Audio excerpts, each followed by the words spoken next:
Account किसी और के पास है तो वो मनिका के पास ही है। आफ्टर डेथ भी उसने अकाउंट ऑपरेट करा है, वेरी श्योर।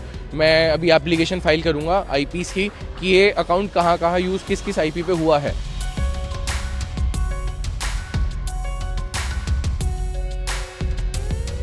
पुनीत की तरफ से सारे एग्री हो गया था, पुनीत सब चीज़ों पे एग्री था, बट वो बार बार डिसएग्री करने की उनकी आदत है। तो उन्होंने फिर भी फ़ोन पे उसको ये बोला कि हम कोई शर्तें नहीं मानेंगे, हम बैक ऑफ कर रहे हैं, हम कुछ नहीं देंगे तुम्हें, मकान भी नहीं देंगे, हम तुम्हें पैसा भी नहीं देंगे, हम तुम्हारे माँ बाप को भी रोड पे लेंगे। इसी वजह से मानसिक रूप से बहुत परेशान होकर उसने ये कदम उठाया।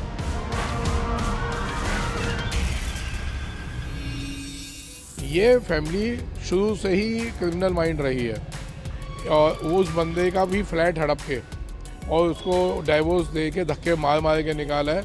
अटेम्प्ट टू मर्डर का केस उसने जो लगाया है, भाई उसका गला घोंटा गया और बहुत मुश्किल से वो जान बचा के भागा।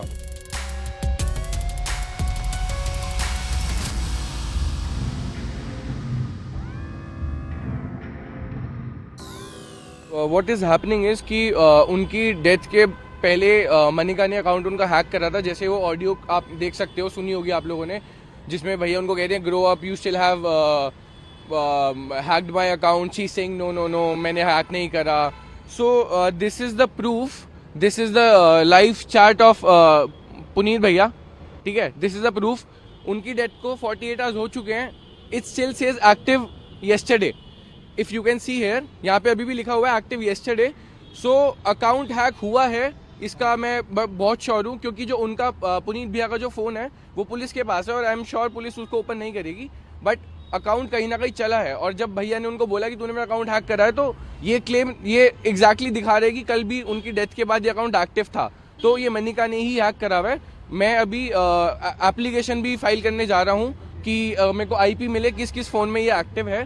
एंड अकाउंट हैक के लिए जो बार बार कह रहे हैं, हाँ। उससे आप कहना क्या चाहते हैं? किसी को क्या उससे फायदा मिलेगा? इस अकाउंट यार फायदा ऐसा क्या है? अकाउंट के अंदर ऐसा कुछ भी नहीं है, बट जिसने जो गलत करना होता है वो करता ही है। प्रवोक भी बहुत करा गया, वो भी नहीं करना चाहिए था वैसे तो, बट अब मैं नहीं बोल सकता है, तो मनिका को ही पता होगा वो अकाउंट क्यों हैक कर रही है, बट आई एम श्योर उसने अकाउंट हैक करा है, that I am very sure. अब मोटिव मेरे को नहीं पता उसके पीछे क्या है, वो क्या सोचती है वो, बट अकाउंट तो हैक हुआ ही है। और मैं आईपी एक ऑडियो भी अब सामने आया है जिसमें जो पुनीत है अपने फादर इन लॉ से बातचीत कर रहे हैं, 2 करोड़ रुपए की सेटलमेंट, ये सब चीजें चल रही है। क्या है वो ऑडियो? वो पहले का ऑडियो है, वो सेटलमेंट हो चुका था। वी हैव पेड द, पूरी बात तो बताएं वो। I am not sure about the whole scenario of that, you can ask her real sister, उनको पता होगा। I am not aware of that. Also कुछ और भी वीडियो सामने आया है which I am gonna release soon of Manika harassing my brother, तो वो भी मैं बहुत जल्दी रिलीज करूंगा। और भी बहुत सारी वीडियोस हमारे पास आ चुकी हैं। सो अच्छा, एक ये वीडियो है जिसमें 2 करोड़ रुपए का ट्रांजैक्शन का जिक्र हो रहा है घर को लेकर, आई ऑलरेडी सेड कि मेरे को उस बारे में नहीं पता। You can ask her real sister, क्योंकि वो उनका एक फैमिली मैटर था। I am just a cousin. जितनी बातें मेरे को पता है मैं उतना बोल सकता हूँ। मैं जो उनका प्राइवेट मैटर है वो तो उनकी फैमिली, रियल फैमिली को ही पता होगा। एफआईआर हो गई है, पुलिस क्या पोस्टमार्टम हो गया है? पोस्टमार्टम के लिए बातचीत हो रही है? अभी सब लोग गए हुए हैं। पोस्टमार्टम चालू होने वाला होगा। जैसे ही पोस्टमार्टम होता है, पुलिस ने हमको प्रॉमिस करा है कि उसके बाद वो एफआईआर दर्ज करेंगे, क्योंकि उसमें कॉज ऑफ डेथ वगैरह हर चीज़ लिखी जाएगी। सो होपफुली आज पोस्टमार्टम और एफआईआर हो जाना चाहिए। मेन मुद्दा है कि एफआईआर, पोस्टमार्टम तो अभी होगा ही होगा।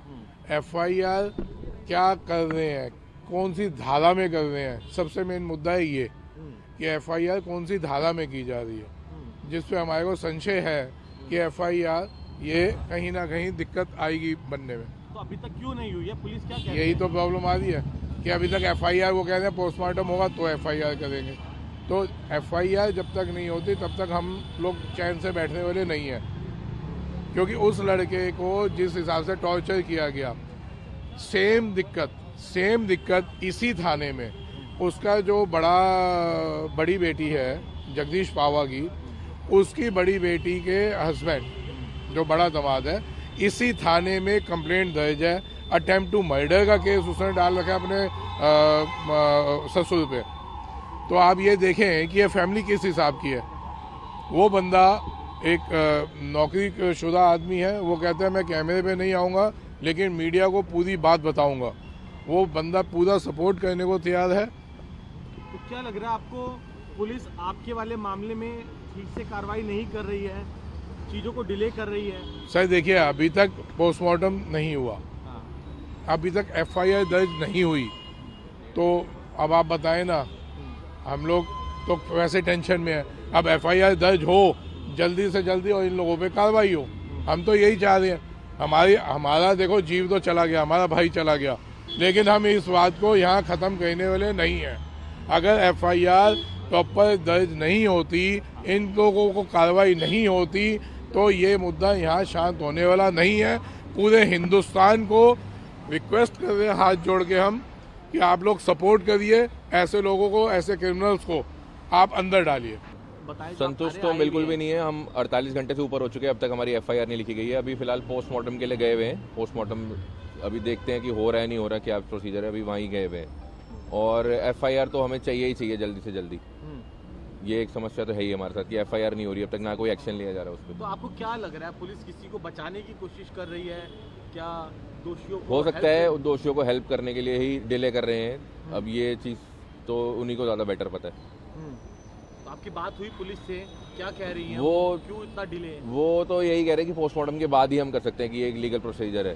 हाँ। बाकी पोस्टमार्टम क्यों डिले किया, ये वो कह रहे हैं कि वीडियोग्राफी के साथ पोस्टमार्टम करना है तो आज होगा, कल नहीं हो पाया। वीडियोग्राफी की डॉक्टर्स अवेलेबल नहीं थे, ऐसा कुछ था प्रॉब्लम। इसमें जो पुनीत है अपने फादर इन लॉ से बातचीत कर रहे हैं, 2 करोड़ रुपए में बात सेटल होने की भी बात हो रही है, क्या वो मैटर है और क्या यही हैरेसमेंट है जिसके चलते पुलिस ने एक कदम उठाया? पहले वो मैटर बता दीजिए, वो क्या है ऑडियो वीडियो?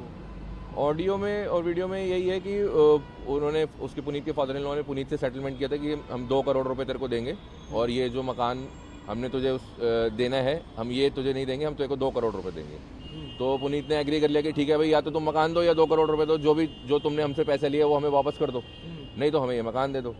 तो वो उन्होंने सेटलमेंट कर ली थी, लेकिन वो बार बार, मैं पहले भी बता चुका हूँ कि हर बार ये सेटलमेंट करके वो पीछे हट जाते हैं उससे, बार बार अपनी बात पे टिकते नहीं है। और इसी वजह से पुनीत बहुत प्रेशर में था, उसको बहुत ज़्यादा परेशानी, मानसिक तनाव हो रहा था उसको। और लास्ट में भी यही हुआ है, उन्होंने कोर्ट में एग्रीमेंट बना लिया, एमओयू बना लिया उसका डिवोर्स का। उसमें भी उन्होंने जो बातें सब लिखी थी कि ये मकान हम पुनीत के नाम कर देंगे, फिर भी वो उससे पीछे हट रहे थे। लास्ट में जो पुनीत और मनिका की बात हुई है रात को, उसमें भी वो कह रही है कि मैं बैक ऑफ कर रही हूँ, मैं कुछ नहीं दूंगी, मैं तुम्हें सड़क पे ले आऊँगी, ये सब समस्या की वजह से ही उसने ये कदम उठाया।